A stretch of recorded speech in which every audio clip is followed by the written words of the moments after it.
ألف لام ميم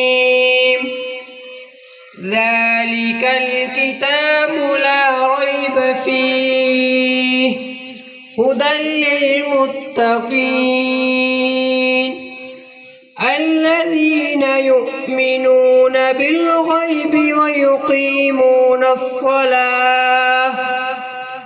ويقيمون الصلاة ومما رزقناهم ينفقون